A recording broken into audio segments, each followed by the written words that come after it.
Hello, everybody. Welcome to the Football Fill-In. We are doing a remote show for you today because I'm on a family holiday in Abu Dhabi. We've got Watto in Tenerife, living it up large, and Tom is in the Fozcast studio. So don't worry, though. We've got a banger for you. All the week's talking points, all the weekend's games. Man United losing again, shock. Spurs won the battle of the decimated squads. That's where we're going to start today, lads. Did you watch the game, both of you? Did you enjoy it? It was an intriguing one, wasn't it? It was Sick definitely note an FC. intriguing game, yeah. I'd only had a couple of beers, so I was so into it. I thought the positive thing is that Spurs just got the game over the line. I mean, Vicario back in goal, I think, makes a big difference to them. Yeah. I don't think Kingsky's been the signing that they really wanted him to be. And Man United had the 2 or 3 really early chances, and when they didn't convert them, then I think it looked like Spurs grew into the game. But I mean, Man United, the finishing, we were speaking just before we started in terms of Højlund. I mean, how many do you think he's going to get if he has a really good season? I think he's doing well to get a dozen goals, to be honest. I totally agree. I've literally got down in my notes here that I don't think Højlund will ever score more than 15 a season. Ever. I don't care who he plays for. No, I just can't see it. I mean, look, Vicario's made a couple of decent saves from him. He didn't make world-class saves. The quality of the finishing is just not good enough. Epitomised, really, by Garnacho being clean through. Yes, he's on the angle. But honestly, that ball's 10 yards above the crossbar. It never looked like it's going to be a goal. And when the camera spins to Amorim on the side, I think his body language and his reaction as the manager, I mean, they all get frustrated when you miss chances, but chance after chance. And if you're not going to work the goalie with opportunities like that, he knows he's up against it. Do you think, lads, that because of the change in formation over years, there's just not as many good strikers about? Like back in the day, and you look at prime premiers, it was like 4-4-2, 2 strikers, 2 or 3 strikers in the squad. Nowadays, there just doesn't seem to be enough strikers. And when we look at like the bench and injuries yesterday, obviously Solanke's injured, and they've had to bring in Tell on loan, Spurs. And then like look at United. Obviously, they've got Rashford out on loan, but they had 10 first-team players out yesterday. You look at their bench, I think it was only... Who is it? The only Lindelof is the only one that you really recognise. You're not putting him up front, though, are you? No, exactly. But I'm with you. I don't like that, though. I don't like all the injuries that these teams have. I don't think it's just bad luck. I don't think you can put these injuries down to just bad luck. I think that there is a case to be had that players are happier to be injured. They want to be injured because then they're out the firing line. And I don't think they're doing all they can do to get back as quickly as they possibly can.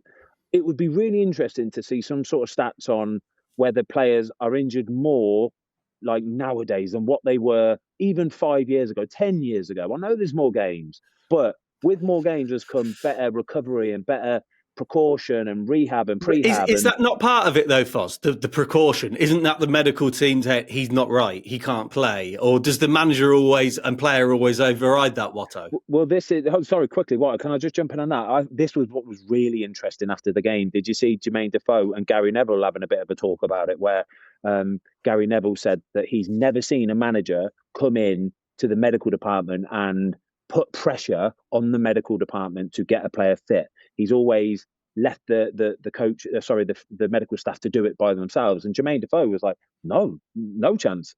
Andre Villas-Boas used to sit in on scans. He used to sit in on a scan report as well because he wanted to find out exactly what was going on with that player. And I was watching, I was thinking, I've been with loads of managers that have literally sat in on scans and have literally sat in on a meeting between me and the doctor or me and the physio to find out exactly what's happening. Because it's like putting pressure on the player a little bit, because if you leave it to the player will go, no, I'm not going to push it. I'm just going to take it a little bit easier and not rush myself back, which you can understand, but there has to be an element of breaking through that mental barrier as well. No, I'm with you. I mean, obviously, I've been in a lot of staff meetings when managers put a lot of pressure on medical departments, doctors, physios, and things like that. But I also think when a manager walks into the medical room and sees players getting treatment, sees the physio, sees the doctors, and they're not in that environment going to put the player or the manager or the physio under pressure. But when the manager walks into any room, the dynamic changes, and I think it's a cultural thing. But ultimately, players now have got so many outs because the medical department cannot go against the players' wishes, and managers have still got the ultimate strength of being the manager, but they used to be able to put some real pressure on a physio to get players fit, or a club doctor. The power is all with the players now, and a manager actually being very strong, like I've seen in staff meetings with doctors and physios, is irrelevant because these guys are never going to go against their own professional opinions, because the liability that club doctors and physios have is massive now. Tony Pulis used to make all injured players do double sessions. It was incredible. He used to make a point of saying, right, if you're injured, you don't leave the training ground until 5 p.m. every single day. You're the first one in, 8:30. You're the last one to leave at 5 p.m. Would he make you, because we've spoke about in the past, Ben, about injured players travelling.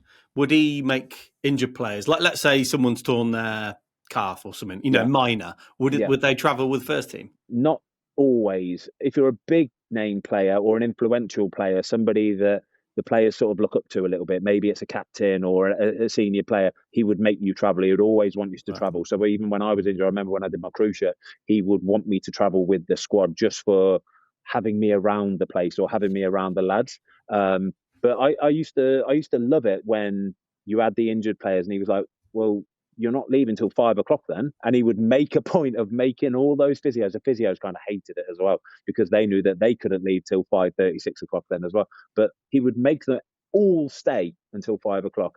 But on the flip of that, we didn't have very many injuries because players didn't want to be injured. Why would you want to be injured if that's what it is?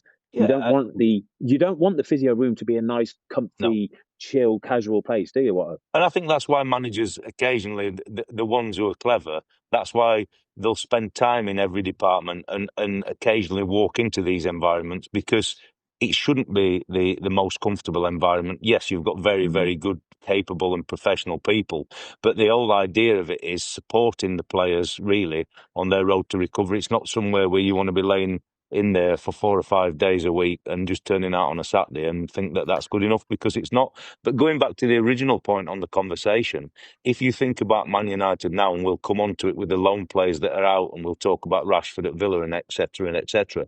But if you think about the situation they're in, I actually think it's real mismanagement. Amorim's come in and the results have been really, really poor. I think in any other situation, a Man United manager would have never, ever been under so much pressure as what he should be under, really. But the mismanagement comes from the amount of players they've let go because he didn't deem them training properly, application in and around the building, and he didn't seem to be able to move forward with a lot of these players. And then they're left with a situation like they're left with for the bench yesterday. You can see what he's doing, Watto. You can see what he's doing. He's clearly trying to draw a line in the sand and saying, listen, they are bad for the culture or bad in the dressing room, so let's get them out the building. And I think most Man United fans will respect that, which is why he's not coming under pressure. We've spoken about before about if you keep chopping and changing, you're going to keep going back to the drawing board. So I appreciate what he's doing, and I think most United fans will appreciate what he's doing. But he can only keep losing so many games. Like, I've kind of defended him and gone, it's a process. They're trying, top to bottom, they're trying to get it right. It's a process. But when you've won 4 in however many, 13, 14, whatever it is, it comes a point where you think, oh my God, is he the right guy? This is I agree with you, Tom, completely. Like, you can't just keep following it blindly and going, yeah, but it's a process. Yeah, but it's a process. And then a year down the line, you go, yeah, but when's that process going to bear fruit? Eventually it has to bear fruit. And coming in and saying I play 3-5-2 and that's the way that it is, even though I haven't got a bunch of players that suit a 3-5-2 formation yet, then I just think you can't do that. You have to be adaptive. You have to work with the players that you've got and find a formation that suits them players. Yeah, you might want to play 3-5-2 in the long run. That's when the end of the season's for the transfer windows, to be able to completely transform your squad and get the players into positions that can fill those roles for you. But for now, for the here and now, You have to play a formation a style of play that suits it. It's a longer term. They're obviously what they're trying to do is gear up for some action in the summer, aren't they? They're trying to get the big wages off the books. They're trying to get some resale value for Marcus Rashford, for Anthony. You can see what the process is, and maybe this is just all collateral. This is maybe going to set them up for the next 5-10 years because they're in such a bad way. It's real Should pain, we talk though, about isn't the it? game, lads? Yeah, Sorry, go on, because ultimately, if you're a Man United fan now, you just want this season to finish. There's nothing. Look, they've got the European stuff, maybe, but there's nothing in the league. I mean, seriously, they're not even going to get anywhere near the mid-table, and you're in this position as Man United. And I'm telling you, he's going to be under so much pressure come the start of next season because if they don't do what he's hoping in terms of the recruitment in the summer, they're miles off. This Man United team are miles off anywhere near what they expect to be. Well, you look at the game yesterday, and I think you couldn't be more right, Watto, to be honest with you. I think Gary Neville probably had it right where he picked Bruno Fernandes as about the only player that would have got into that Tottenham starting 11. The other 10 players were all better than the Man United starting players. Yeah, and we talk a lot about the goalies, don't we? But let's have it. We spoke about the worst decision Man United's probably ever made is letting De Gea go. And you see the difference I spoke about Vicario coming in the goals for Spurs. Yeah. He probably gets in the Man United team, Vicario. Without doubt, he does. I think Onana has to do better with that goal yesterday. I think he has to do better with it. You can't just pop it out into that position. Don't get me wrong, the defending's awful. They've let him get the shot off. The 5 Man United defenders, players in that space around the 18-yard box, the penalty spot, all of them, absolute statues, turning around, just watching. Only Maddison, because he's the attacking player, lift it. He can smell it. Oh, what if the goalie just pops this out here? And it weren't right in the corner. It weren't like his arms were fully stretched out there. His arms were here.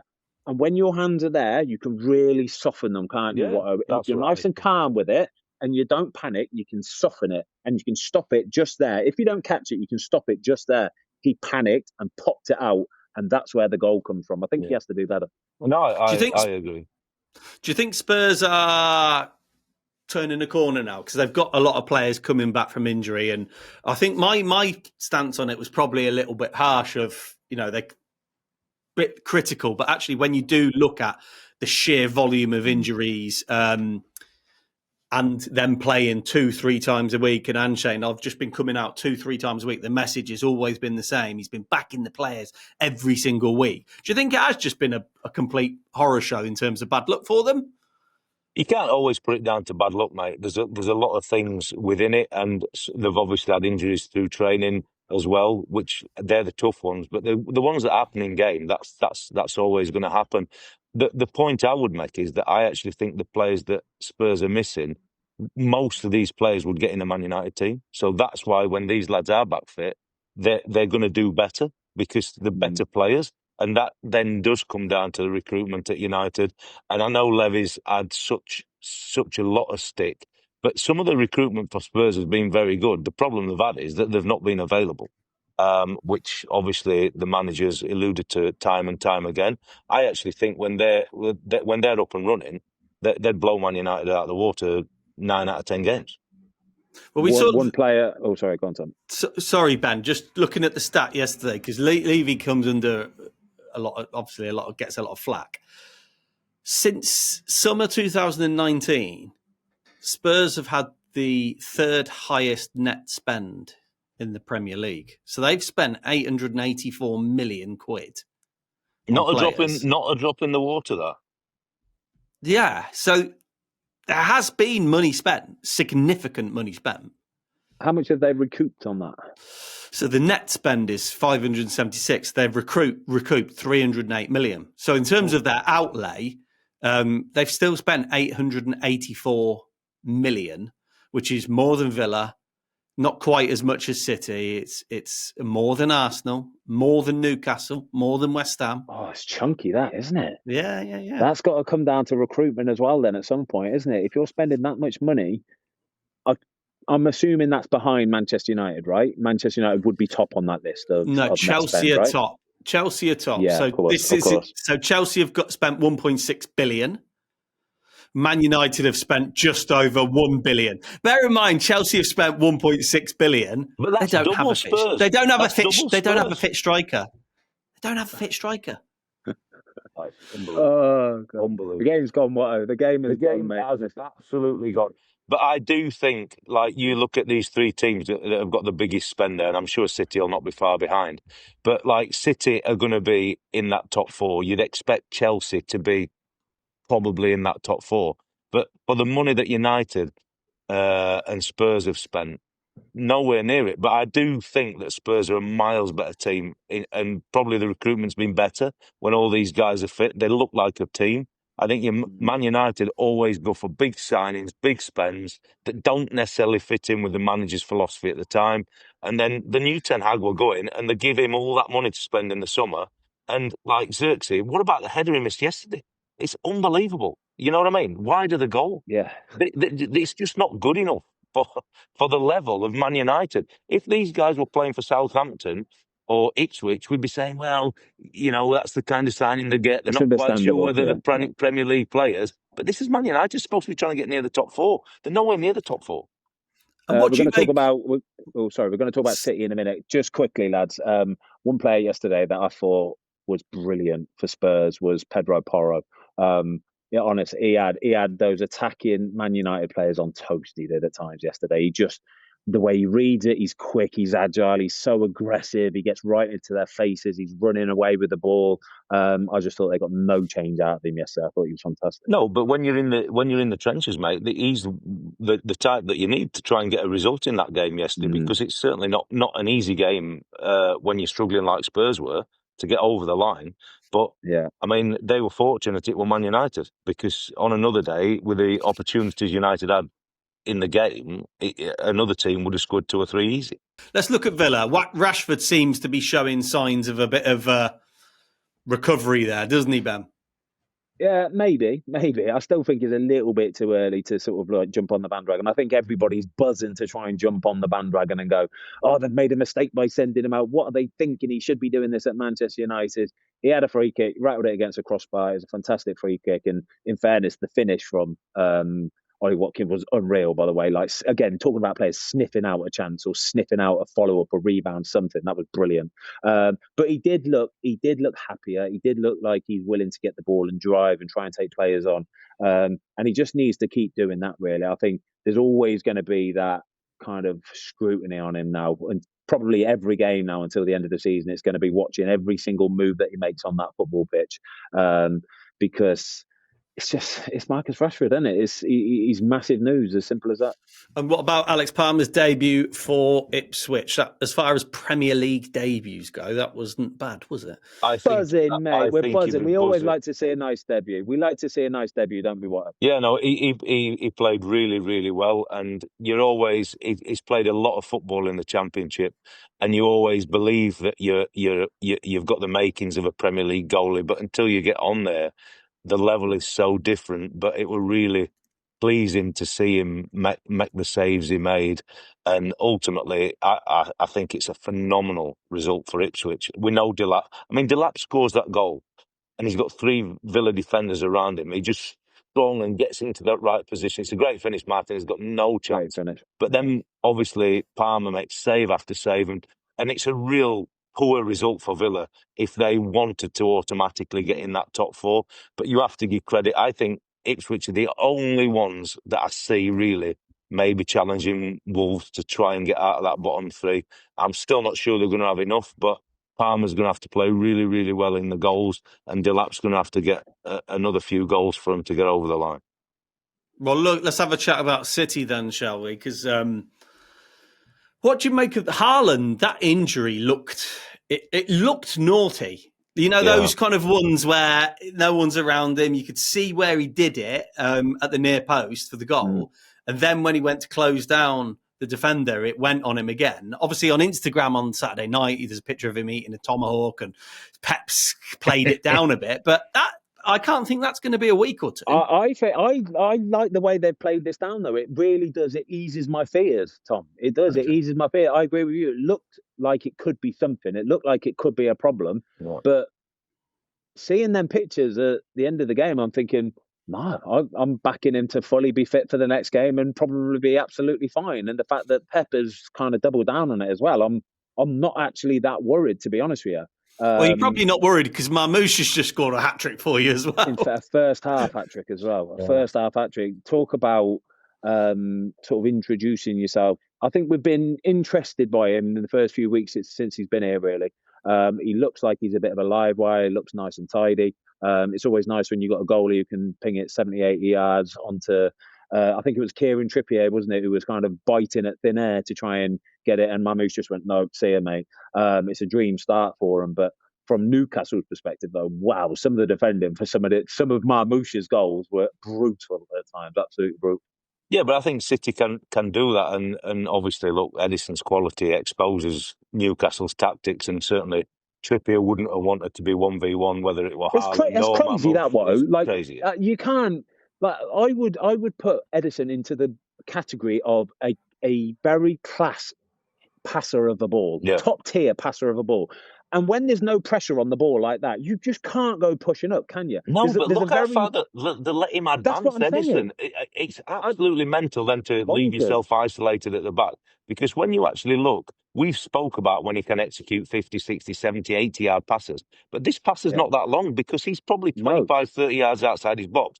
And that's where I think Newcastle's first mistake comes, because they've not pressed him and forced him into doing something. And then the guys at the back, when they allow him to come outside his own box, the guys at the back are absolutely screwed.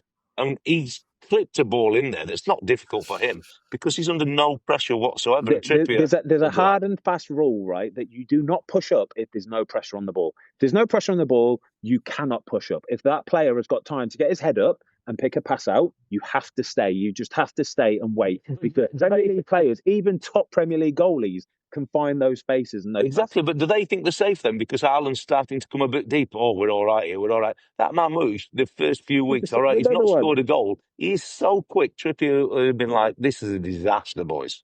But is this Fozzie? Is this what we were talking about a couple of weeks ago? And you said it is almost like a little bit of an evolution where City seem to have found more of a balance now, where if teams do press or if two teams do play a higher line, then they're quite happy going, do you know what, we'll send one over the top. Well, this is what City were built on. Genuinely, the City in their pomp. You're talking Sergio Aguero in their pomp. Man City, right, was because Sergio Aguero used to stand on my 18-yard box from a goal kick. So from a goal kick, Edison would have the ball on the spot, and Sergio Aguero would be stood on my 18-yard box. You cannot be offside from a goal kick. And we all know that Edison's capable of hitting him. He's literally capable of picking him 90 yards out or whatever it is. He can pick him out from there, right? So then our defenders have to stay alongside him, which means the midfielders have to drop back and the strikers have to drop it, which means then they have time to play out from the back. They've got nice and time and passy. It's just so hard to deal with. It really, really is. And they need to get back to that a little bit as well, because Edison has got this unbelievable weapon of being able to just welly it so far off of one step, two step. Why not utilise it? And they did it in the game against Newcastle to devastating effect. And where do you think it leaves them? Yeah, because like Newcastle now, it's incredible the numbers for him. But where do you think it leaves Newcastle now? Because they're really inconsistent, and I wouldn't necessarily put it down to the goalkeeper, but they've got a cup final coming up, Fozzie, and obviously Pope's fitting well. He played against Birmingham in the FA Cup last weekend. Would you be looking for the league running now to put Pope back in, especially going into that cup final? They played Carrius a couple of years ago, and I didn't think he had necessarily a really poor game, but there's a big drop-off, and I think they need to establish Pope probably back as that number one now. Yeah, this is the interesting thing, isn't it, Watto? When you are getting to a cup final, you want as full a strength team as you possibly can have, and having a Nick Pope behind you, somebody big and strong, especially when they're playing against Liverpool, balls into the box, Mo Salah drifting these balls in, Virgil van Dijk. You want aerial prowess, and I think the reason why these sort of things happen, like Dubravka always does fantastic for Newcastle, but he's never really been that solid, consistent number one goalkeeper, has he? He always sort of gets in when there's been an injury. He might last half a dozen games, 10 games or something like that, and then sort of just starts to tail off a little bit. And there's a reason why number two goalkeepers are number two goalkeepers for that exact reason. They've got all the capabilities, but they just might not have that longevity when it's comes to actually playing on a Saturday afternoon. They just start to tail off a little bit. The first few appearances, it's full of energy and it's all new and shiny, and then it just tails off a little bit. And that's when you want your first choice goalie back. And I think if they're going to be looking for that cup final, it's going to be interesting now to see whether they put Nick Pope straight back in for next Saturday, so that he's got a few games, a few minutes under his belt before the final. Because when's the final? In a couple of weeks' time. They would want him to have a few games under his belt, good to go. So I think this result is probably a bad one for Martin Dubravka, to be perfectly honest with you. And with Newcastle, they it looks like they're not going to quite get to the top four, I don't think. I always looking at their squad from the weekend. They're a really, really, really good football team. Right, they're starting 11 and probably going into 12 and 13 in their squad are very, very good. Where I think they lack is that little bit of depth in the squad. So you look at their bench and they're all decent players. I think they've got a squad full of decent, good players. But those bench ones, I think they just need those players that you can go, right, we're going to slot him in and he's going to be absolutely top draw, because they're like midfield three. They pick themselves. And when one of them drops out or even two of them drops out, that's where I think the drop-off is there. Whereas like Arsenal, City, those two or three coming in are of that level. Yeah, I think this is where their inconsistencies come a little bit as well. Like Newcastle have been on fire. Like you talk about the last 2 months, they've probably been the team on the best run of form. Some of the results that they've had, and then they've just had a few bad ones drifting, haven't they? In the last month or so, you know, you look back to that Bournemouth game where they got battered. Fulham, was it last week? I think they got beat, didn't they? 2-1, and then this one as well. 4-0's a stinky one. It is 4-0's like just comprehensively beaten. So I think it is what it is, but they'll always just look to financial fair play rules, and they've got the most money in the world. They've got the richest owner in the world, and they can't use him to buy players. So what's the point? Do you know what I mean? Yeah. And when we're talking about like form plays, look at Liverpool. I was quite surprised yesterday that Diaz, I think, scored his first goal in 11 or something like that. Can you describe to me how he put that ball in the goal, though, Tom? I don't know. It was a little. I felt Liverpool got away with one yesterday. He scored it with his top left groin. Like it's like when you have a hernia operation, yeah, you have these two little lines here. Yeah, he scored it with his left one. I put one there. I'm not sure what he put it in with. I watched it on replay 10 times. I still couldn't decide what happened there. It was brave though, wasn't it? Because he knew he was going to get. He knew he was going to get a bit of a clattering from Jose Sarr as well. So fair play to him, mate. Fair play. Yeah, I think Wolves. I think Wolves were unlucky yesterday. I think like second half, it was Wolves played well, and the penalty. I'm not sure. I think if do you know what, it goes against everything I believe in. But I think if the defender had gone over and made more of a meal, I think it would have been a foul. Yeah, he touches him a little bit, but not enough to make him miss the ball, is it? And to be fair, like I'm very critical of goalies because when they go to ground and they don't get the ball, obviously it's always going to be a penalty. But Sarr, he's left in no man's land there when he misses the ball. The defender, he's already had to be aggressive on the front foot, but when he misses it, he's already committed. So I think he's a little bit unlucky, the defender, a little bit as well. And Sarr can't readjust. He's got to go for the ball when he misses it. So he's a little bit unlucky there, to be honest. Fozzie, what do you think? Do you think it was a bit championship behaviour and eking it out, or do you think they got a bit of good luck? No, I think you're coming at this from Wolves rose-tinted spectacles a little bit, Tom. Do you know what? I watched this game in the bar here at the hotel. I had a beautiful pint of Tiger beer, and I had 15 chicken wings. 7.5 of them were buffalo and blue cheese, and 7.5 of them were Korean barbecue. It was phenomenal. We were watching this game. 7.5. It was 15. It was half and half. So I'm thinking, how do you do half and half on 15 wings? So either way, it was incredible though.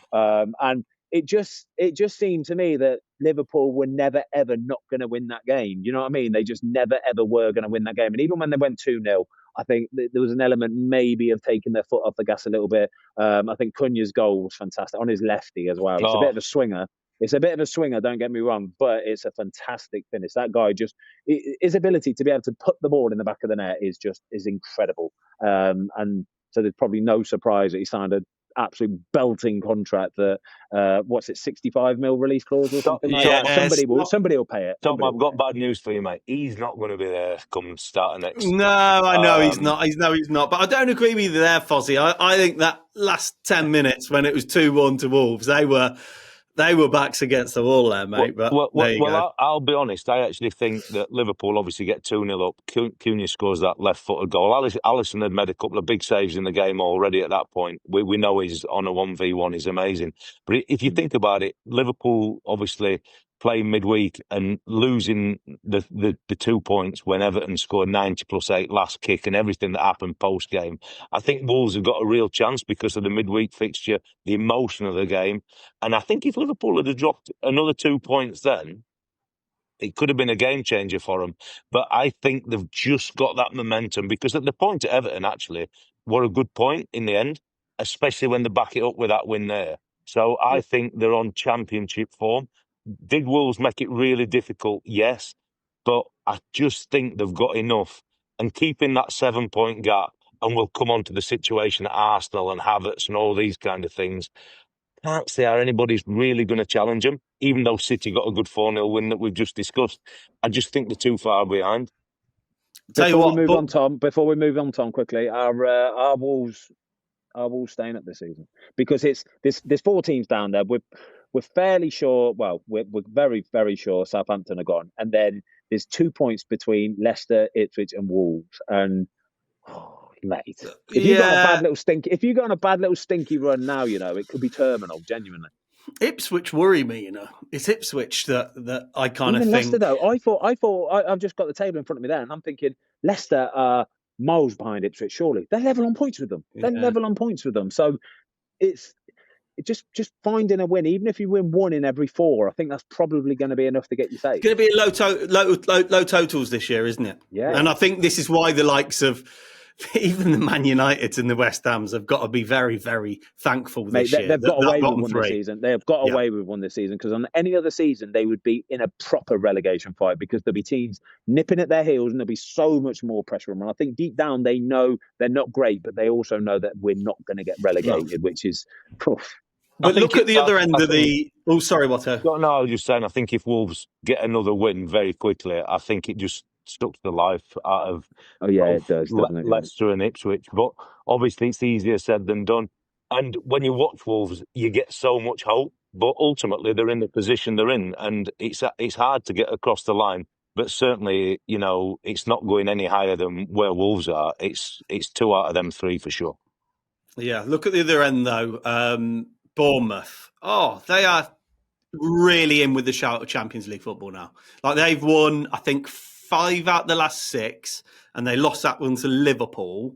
And when we're talking about squads, okay, so we're looking at Ange coming out 3 times a week and saying obviously that they're decimated with injuries. You're looking at United, Bournemouth.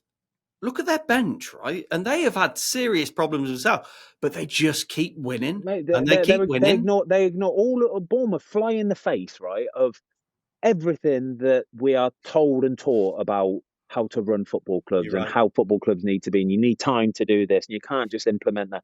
They get players from God knows where, and they're good to go. They hit the ground running and they just get on with it and they do their job. And it's as simple as that. The manager's fantastic. The players are fantastic. They work their socks off and they're turning teams over right, left and centre. I put them alongside Brighton with my teams of the season who just turn up and do their job, do what's expected of them. And I love watching them. I do. Talking about Wolves, that's their next opponent, by the way.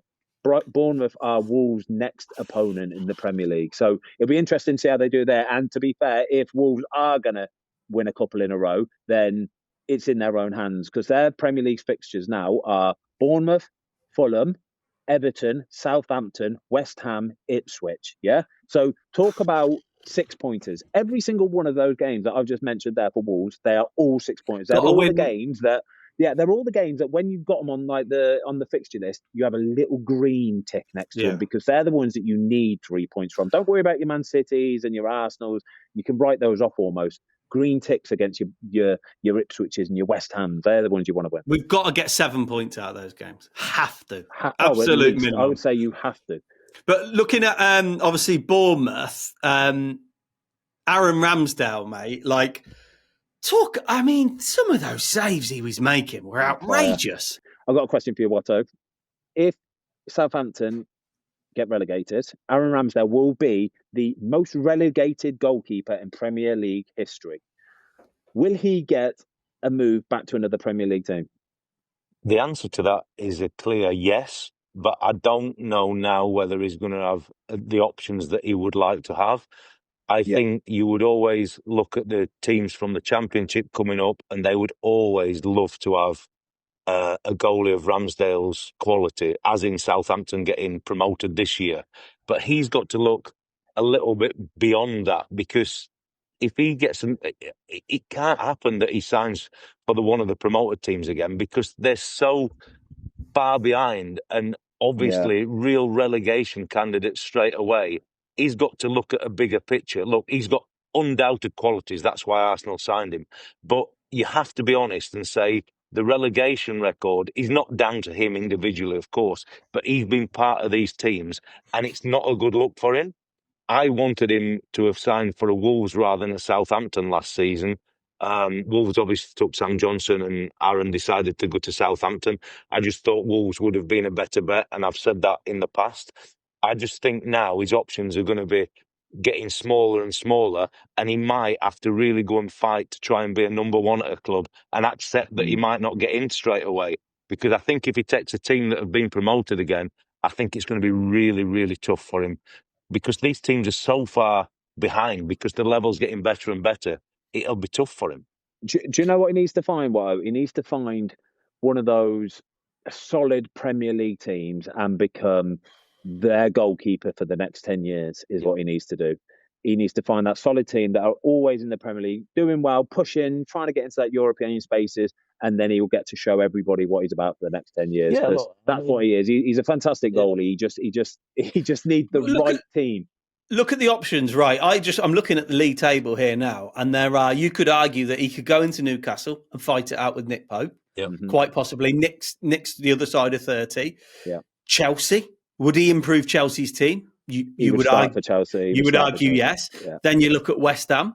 Lucas Fabianski's is he 39, 40? Yeah. Areola nearly made one of the best triple saves I've ever seen yesterday on Saturday. So he nearly made one of the best triple saves I've ever seen. Don't get me wrong, at the end, the ball was about a foot over the line, but it would have been incredible. He's got up off his neck and shoulder and everything to get up to try and make the third save, and it's just got over the line. I felt for him so bad. But the thing is, Posy, you know Aaron better than all of us here. So he's going to think he can go in and fight at Newcastle. He's going to think he can go and fight if it's potentially West Ham. Even Chelsea, I'd agree. I look at Forest at Sells. He's had an unbelievable season this year. But Aaron had really backed himself to get over the line at any of these four clubs. But I think that's where he needs to be targeting.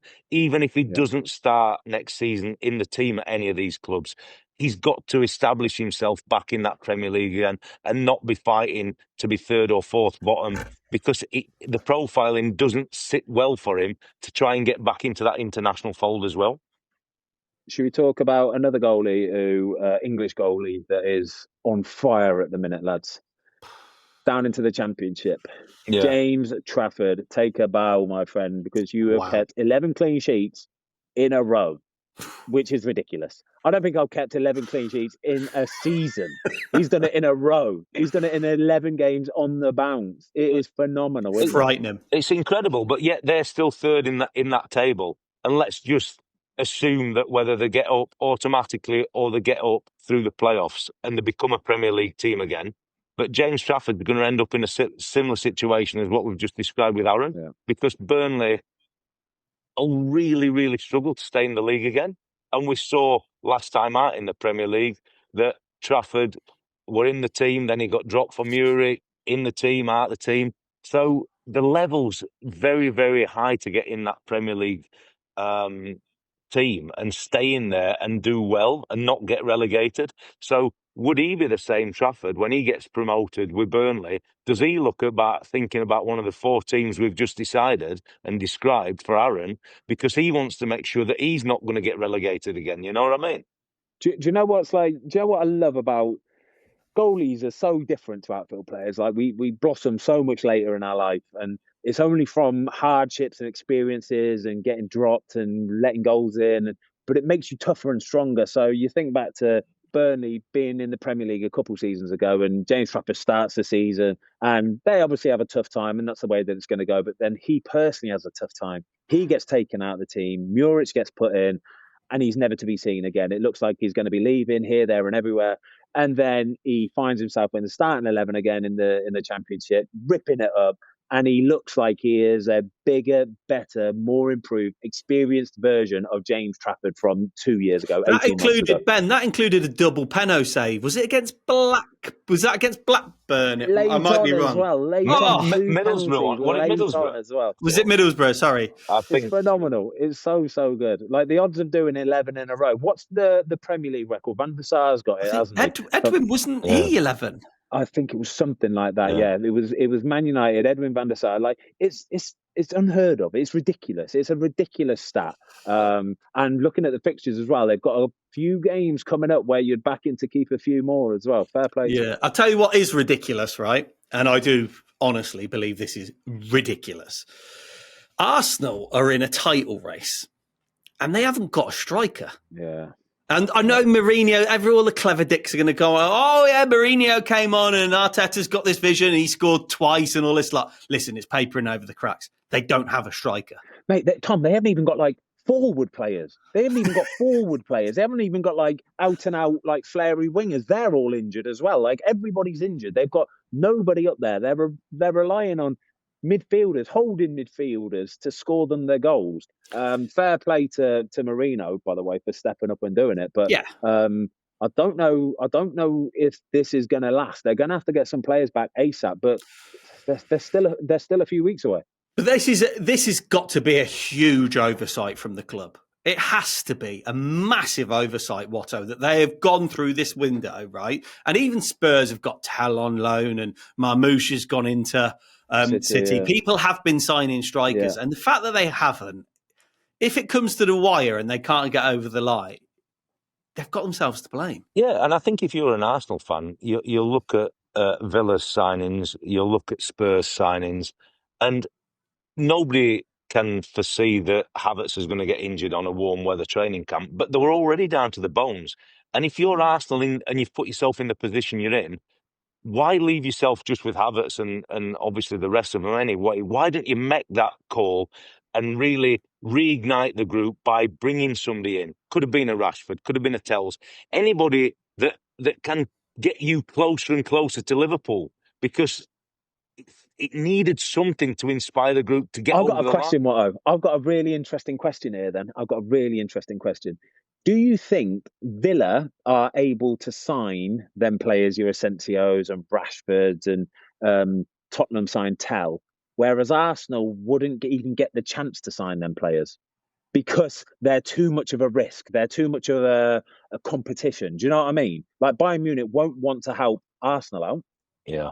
You know, Man United aren't going to help Arsenal out by giving them Marcus Rashford, but they'll help Villa out because they're just below that rung of tiers. Do you know what I mean? No, I think it's a really valid point, mate. But like we've spoke before, I mean, I think Emery's top drawer. Arsenal obviously had him as manager, and for whatever reason didn't see the bigger picture with him. But I think he's top drawer, and maybe Villa at the minute I just seem below that level. But I'll be perfectly honest with you. I think that the work they've done in that window has been phenomenal. Really surprising, like we spoke about when they didn't get over the line against Ipswich. But when you compare the work they've done compared to Arsenal, and Arsenal still needed one, irrespective of what's actually happened with Havertz, they really needed one. And it's just seems as though they've really missed the trick with it. And I think they will come up short in the Premier League for sure. And I'm not saying whether they've got one of these guys in, it would have won them the Premier League. But with what's happened to Havertz now and having that foresight, it would have certainly given them a better chance. I think all this has fell into Liverpool's hands, and getting the point at Everton, winning that game and getting over the line against Wolves and Arsenal's business must inspire you if you're Liverpool, because they've not done anything that's going to challenge them. Do you know what I would love to say? I'm really happy for players like Leandro Trossard and Ethan Nwaneri, because I like both these players. I really do. They're both really honest players, work really, really hard. I would love it if I was Mikel Arteta, if I had Ethan Nwaneri knocking on my door after the news of Kai Havertz being out for the rest of the season, and he comes in and he says, Mikel, I'm your boy. Yeah, I'm your boy. We've got however many games, 13 games left of the Premier League season. Yeah, trust me. Play me every single game, 90 minutes. I'll give you everything I've got. I'll score you some goals. I'll set up some goals like I did at the weekend. I'm your boy. Don't even worry about it. As a manager, you'd go, appreciate that, mate. Come on, I need you now. I need you, all right? Because you need your players to step up. When your backs are against the wall, you're fighting for a Premier League like this. Oh, massive opportunity for him. Arteta would be desperate for that to happen, mate, because these Wouldn't guys he now just? that are at the front of that team have got 13 games where it's just full on gas, and they'll not be doing too much work on the training field. These guys at the front of the pitch for them will get wrapped up in cotton wool, and it's just full blast when you're on that 90 minutes. Cotton wool, play, recover. No training on a Monday or Tuesday, just down day, take it easy, spa day, massage, pamper package. You just relax, all right? Get yourself ready for Saturday. You're kind of like an adopted Arsenal fan now, basically, Ben, because your lad's obviously a big fan. Would you? Evan Ferguson's just gone to West Ham on loan. If you were an Arsenal fan looking at the type of player he is, would you have had him?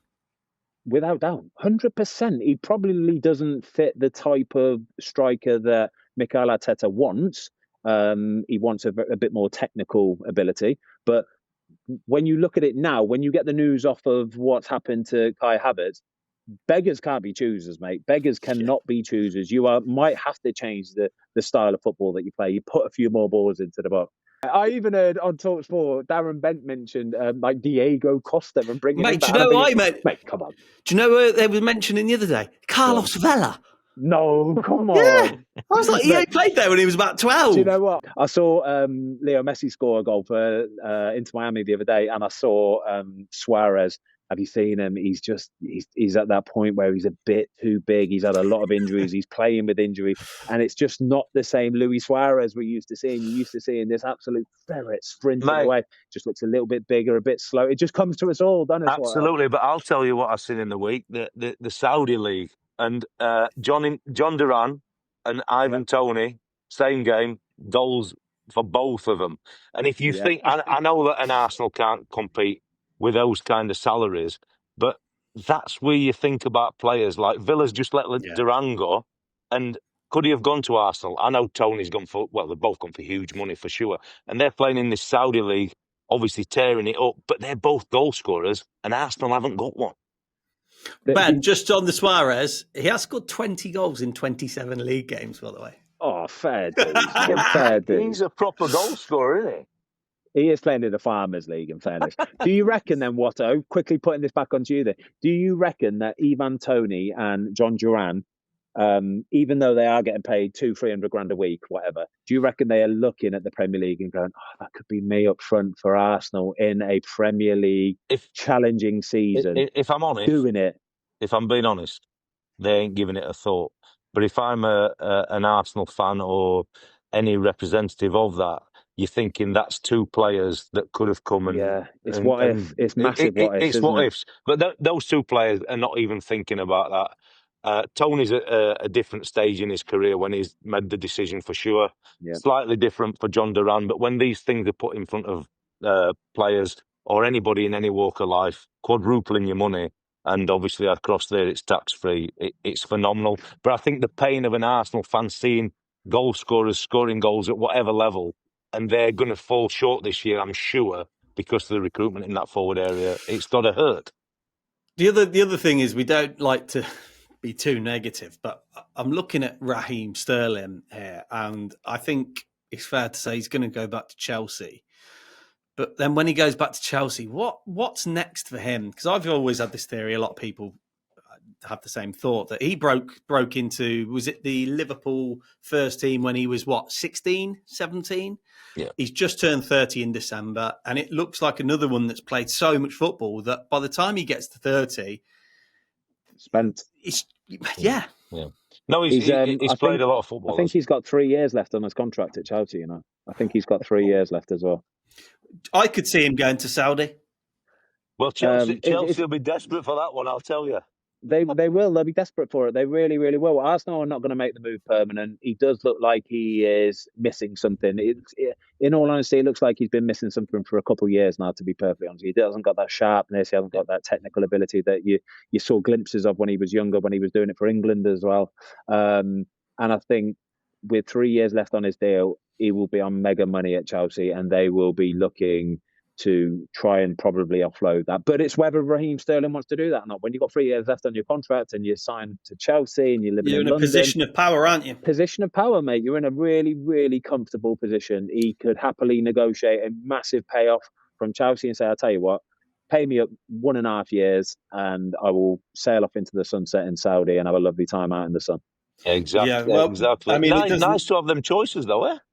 It would be nice. I mean, they got popped on Friday, didn't they? My God, bro. Look at Matoma. Matoma was apparently subject to a silly money bid from Saudi. He's just got on with it. He looks $1 million. Did you see his goal? Did you see him just drag it out the air, pull it behind the defender, pull it onto his right foot, open up the goal? The goalie should have done better, by the way. The goalie definitely should have done better with that one. Again, no, we're talking about Chelsea. Like, they spent how much money? 1.6 bill. Haven't got a striker. Haven't got a proper goalie. Like exactly, mate. If they found you, would you think about getting the gloves back on Chelsea? Get them over the line?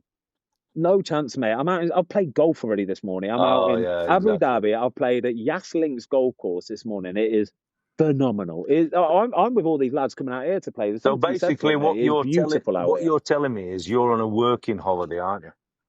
You're damn right I'm on a working. I'm working right now, Watto, all right? I'm working right now. I could be out in the sun. It's 26 degrees out there. I could be out there. Here's a question for both of you. We've talked about Bournemouth and Iriola, but I think a manager who's going to surely potentially be moving on very, very soon is Marco Silva. Worked his hard yards at Hull City, Everton, now doing his bit at Fulham, Watford. Do you think a big boy's going to come knocking soon there? He's got a lot of respect in football, hasn't he, Marco Silva? He's got a lot of respect. And do you know what I like about him as well? He obviously, everything I've heard about him, because he used to be at Watford, everybody said he was a fantastic manager, but his standards are so high.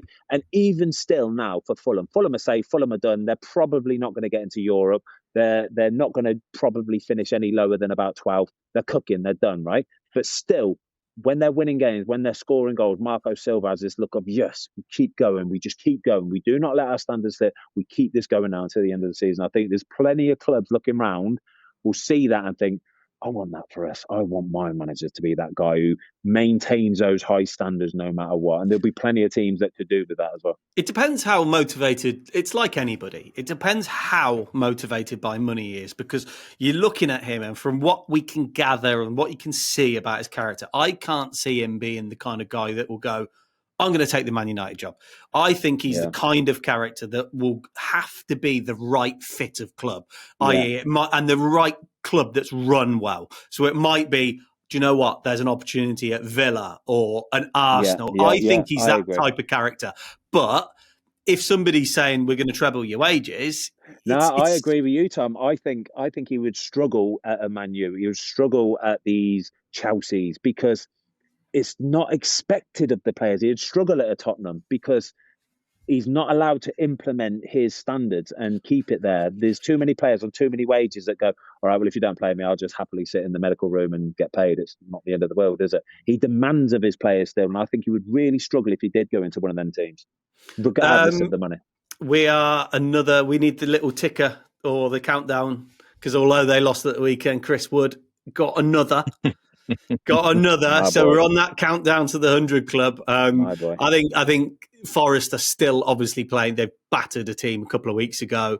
But I think there's that little bit of inconsistency creeping in, just a touch. And they've had a brilliant season, but I'm not sure they're 4 points clear of Bournemouth in terms of like top four. I'm not sure they're going to squeak into the Champions League now. No, well, look, they've had a phenomenal season, but ultimately the league catches up with you, and now there's a little bit more expectation on them.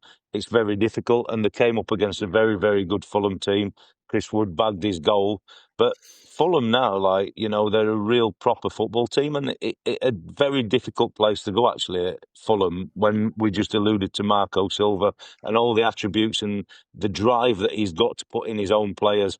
The disappointment he feels when you see him on the touchline, you can feel the emotion of him. when his team don't quite do what's expected. So it's tough for him. But Forest, I feel Bournemouth might pass them. Yeah, I start the season. I had Forest after a couple of games. I said top 8. I think they'll do. And Bournemouth, it wouldn't surprise me if they make that charge into Champions League now. But before we hit the quiz, can we have a little talk about Mr. Bellingham's red card? Yes, let's talk about it. What are you saying, Tom?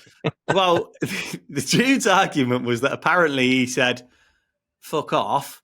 And not fuck you. Why do you say it like that? Why don't you just own the word? Go on. What do you mean? He said, fuck off. Apparently he said fuck off and not fuck you to the referee. There's a massive difference. I think there's a massive difference. Listen, I've seen a few of these kind of Instagram reels of Jude Bellingham with outbursts, right? Yeah. And this is emotion. And he might just be shouting F you. And I understand that I've not obviously played at that level, at any real level, but I understand that emotions can get hold of you and just an outburst, it's heat of the moment. I do accept that. But at the same point, he's got to know better, hasn't he? He has got to know better. However, I do think there's a massive difference and distinction between saying fuck off and fuck you. Fuck you is very personal. It's a personal attack, all right? And if the referee did think he said that to him, I could understand him giving him a red card. But if it's a flippant fuck off. Whilst looking at the referee, I mean, there was that argument of, he was talking to himself and, fuck exactly. off. But it's a flippant one of them. I'm not sure. That's the bit where I think you have to go, all right, geez, calm it down, right? But if somebody points at you and said, you, then, yeah, I'm going, no, mate, get off. If they did just say, because they reckon there's talk of 12-game ban, and then this morning it's saying, oh no, I think it's going to be a 4-game ban. But I honestly think it is a cultural thing within the sport. And at the start of the season where the referees have new initiatives and it's offside or kicking the ball away, I think that if they just did it at the start of next season and said, right, listen, for football now, we have got a 0 tolerance on this. And there's going to be red cards all over the place. But within the space of 2 months, that would dry up. Because I've got a question for you, Ben. Your lad plays a very good standard of football and rugby. Yep. Would your lad Louis, and has your lad Louis go back chat to the ref, oh, fuck off? Or has he done that? Will he do that? I would not like to think so because he's 15 years old. I would not tolerate it myself. But having watched this football team, 15-year-olds, they are definitely more chatty and chat back to the referee when it's a football match. When it comes to rugby, nothing but respect. Nothing is said to them. You listen, he talks, you do as he says. It's as simple as that. So you've got the same kind of... So you have got lads that play football. You've got the emotion, so many. You've got the same emotion running through. Yeah. Everybody wants to win. But it's a completely different environment. So it's a cultural atmosphere. thing. It's a cultural thing. You watch the Six Nations on the rugby on a Saturday afternoon on the telly, and the referee's got his cam on his chest, and the footage is incredible. You get to see right into it. You get to see them talking to, and you see the respect with which they all show each other and talk to each other. And because that is highlighted to the watching millions, everybody's follow suits. The kids see it, and that's what they do when they get on the rugby pitch. The fact that they see footballers, superstars swearing at the referee doing this, oh, well, they can do it then. 15-year-olds can do it. 10-year-olds, 11-year-olds can do it. They see their idols doing it. They just want to copy. Do you think it could be stamped out quite quickly, Watto? I would love to think so, because you can't have it like the chalk and cheese of it. If Lewis playing football one Saturday afternoon and he goes and plays rugby on a Sunday, the culture's so different. Football is a different game, and it's always been that way. But I do think we need to have more respect with the officials. I don't want to see hundreds of players getting sent off in the first few weeks of a new initiative and red cards everywhere. But ultimately, we're trying to really promote the sport and what we have. And even when you see the end of the Liverpool Everton game the other day, it's got to be a little bit different to that, hasn't it? For the respect of each other and obviously the referees. And I know it's an emotional game, but rugby's also an emotional game. And I think we can portray ourselves a lot better. Whether it's going to happen very quickly, I'm not quite so sure. But I think if you put a rule in place I think refs would still have to use your own discretion. And going back to the Bellingham thing, fuck off or fuck you are two totally different things. And I think there'll be a cultural thing within it. But also the fact that it's Bellingham. They're saying bollocks to you, mate. You're going. Yeah.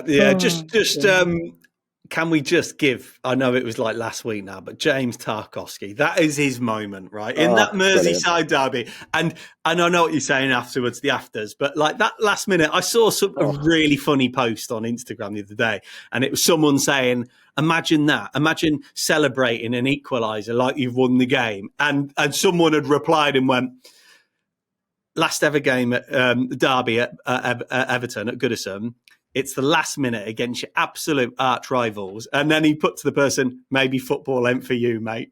I reckon And I was it's like, not for him. Brilliant. Yeah, it don't get better for that. For Tarkowski, for Everton, that is winning the game. That's as good as winning the game. For those Everton fans to just lose their shit for the next 10 minutes is just, that's the beauty of football for me. That is the absolute beauty. What's Tarkowski as a big, unruly, no compromising centre half? That ball has dropped for him then. What's going through his mind? Mate, just lash it, leather it, lash it, absolutely smash it. No technique, no like fancy, as hard as you can. And it was pure contact and it was top corner and it was seams, limbs. It was brilliant, wasn't it? Watto, the way that your swear words roll off of your tongue. Honestly, I've got goosebumps here, mate. Yeah. That was beautiful. I know. Yeah, mate, remember them days on the training ground when I used to be really emotive with it. So what are you saying, Ben? I need to work on my swearing game. Yeah, we're like fancy Southerners, aren't we? Watto's proper Southern, we're Midland, mate. Well, you know what I mean. Anything south of Barnsley is south, isn't it? Exactly. Oh, by the way, before the quiz, Van der Sar, 14 games in 2008 and 2009 without conceding. Rio Ferdinand and Nemanja Vidic had a big hand in it as well, in fairness to them, but still, it's phenomenal. To keep that many in the Premier League, and it's not being disrespectful to Trafford, but Premier League clean sheet record like that, phenomenal. Different. Time for the quiz. Come on in, Jamie.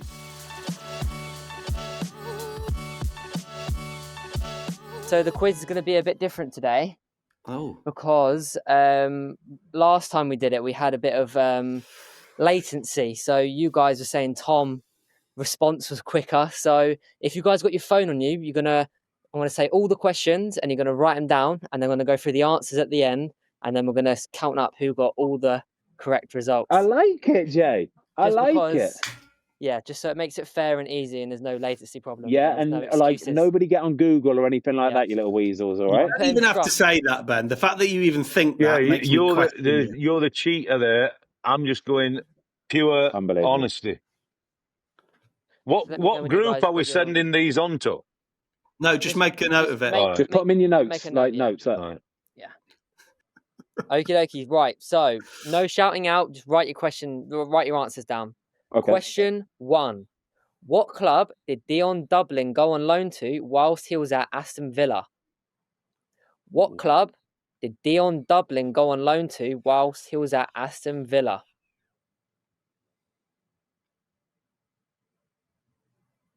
Okay, wrong, but you know. Question 2. Good question.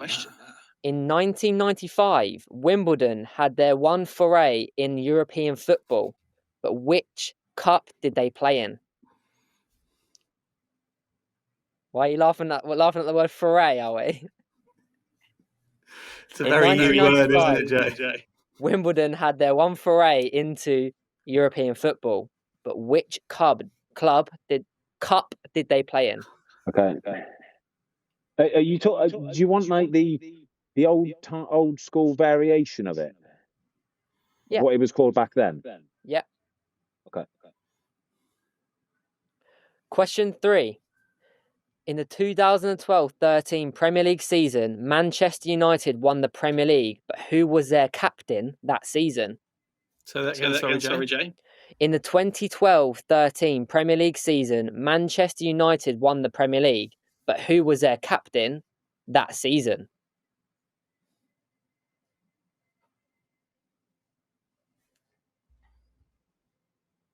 Question 4. What was the first club David Moyes ever managed? What was the first club David Moyes ever managed? Watto, you better not be looking up the answers. No, I'm fucking not. Rolls off the tongue, doesn't it? I'm writing this without my glasses on. Question 5. Derby played their home games at Pride Park, but what was the name of their previous stadium? Derby played their home games at Pride Park, but what was the name of their previous stadium? Question 6. What club is the only club Jack Grealish has been on loan to? What club is the only club that Jack Grealish has been on loan to? You like that one, Ben? Question 7. Which player joined Everton in 2005 for 2.8 million from Real Sociedad, who is now currently a manager? Say that again, Jay. Which player joined Everton in 2005 for 2.8 million from Real Sociedad, who is now currently a manager?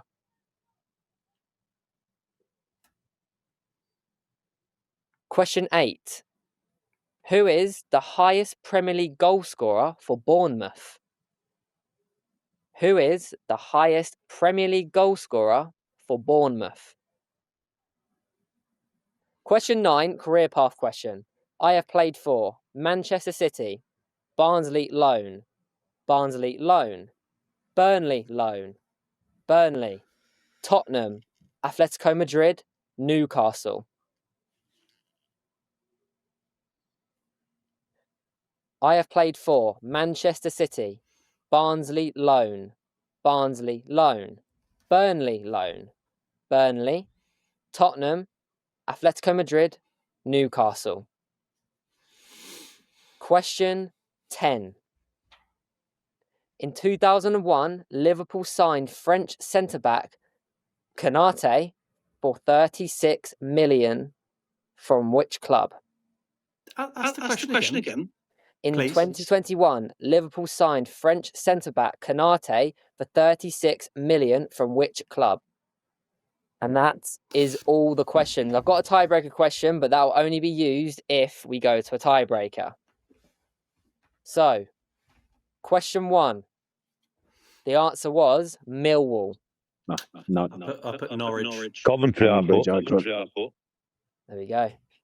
Question 2. The answer is the Intertoto Cup. UEFA Cup, I had. Yeah, UEFA Cup. I put Cup Winners' Cup. 0-0-0. Question 3. Vidic. I put Rooney. I put Gary Neville. Wow. It's not a good start, lads. You've all put different answers as well. Hello. Question 4. The answer was Preston North End. Yeah, I got Got that. 1-1-1. Question 5. The answer was the baseball ground. Yeah, got that one. 2-2-2. Question 6. The answer is Notts County. Wickham. Grimsby. I put Grimsby. I put Stockport. Oh, I knew this was not county. I knew it because the black and white shirt, but I put Grimsby. Okay. right. We're still 2-2-2. Question 7. Mikel Arteta. I got that. Got that. Oh, it's 3-3-3. What a quiz. Just so you don't think I'm cheating, by the way, look. But I've already saved mine to photos, don't worry. Question 8. The answer is Josh King. Solanke. Callum Wilson. Oh, I thought that one would get you guys, so I'm glad I did. Question 9. Kieran Trippier. Trippier. Yeah. Oh my god, it's 4-4-4 going into the final question. I know I've got this wrong. Question 10. RB Leipzig. Put Monaco. You said Monaco. What I did you put say? Monaco. French? I put Monaco. Didn't you say French team? French centre-back. What did you put, Fozzie? Monaco. I did. Oh. So it's a tiebreaker question, lads. Oh my God. Everyone's in the tiebreaker question. 4-4-4. So, question 11. What was Leeds' shirt sponsor in their first Premier League season? What was Leeds' shirt sponsor in their first Premier League season? I think I've got this. Oh, Watto, putting the pressure on. I think I've got it.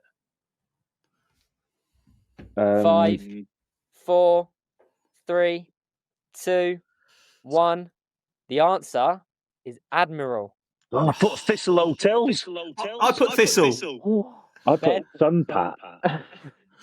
All right, I've got another question. I've got another one. We can't end it on I thought it was 4-4-4. Thistle Hotels. I thought I got it. Question 12, tiebreaker. Who is the youngest player to have played in a Premier League game for Newcastle?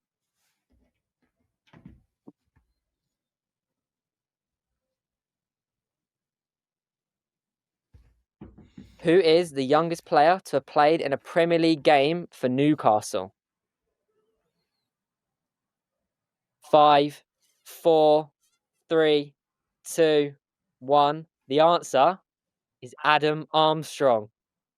Anyone get Adam Armstrong? No, I put Lewis Miley. I put Longstaff. Oh no, we need another question. Question 13. What is the only club Anthony Gordon has been on loan to? What is the only club Anthony Gordon has been on loan to? Okay, I'm going to take a punt here. I know the way your brain works, Tom, and your brain will work the same as me. So you'll say Tranmere or Southport. Tranmere. I've put Tranmere. It's Preston North End. Lads, we've had 3 tiebreakers. We can't get a winner. What is this? Maybe it's just a holiday draw. Holiday draw. Do you want to all take 1 point each? Or do you want a winner? No, drawing's losing. Question 14. What national team does Fabian Schär play for? Oh, Oh, I might be out What for this national team does Fabian Schär play for? The answer is Switzerland. Got that wrong.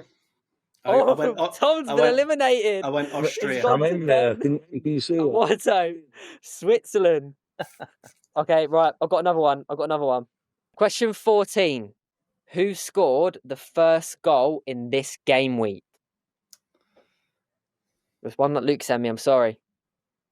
All right. Who scored the first got it. goal of the game week? I've got a really good question. ChatGPT.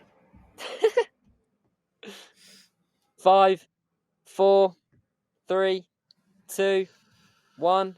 Mitoma. The answer is Mitoma. Oh, Watto! He's done it! Hey, it's been a while. Wow. I'm going on holiday. It was a 5 tiebreaker question. We've never had this before. This is incredible. I enjoyed the format.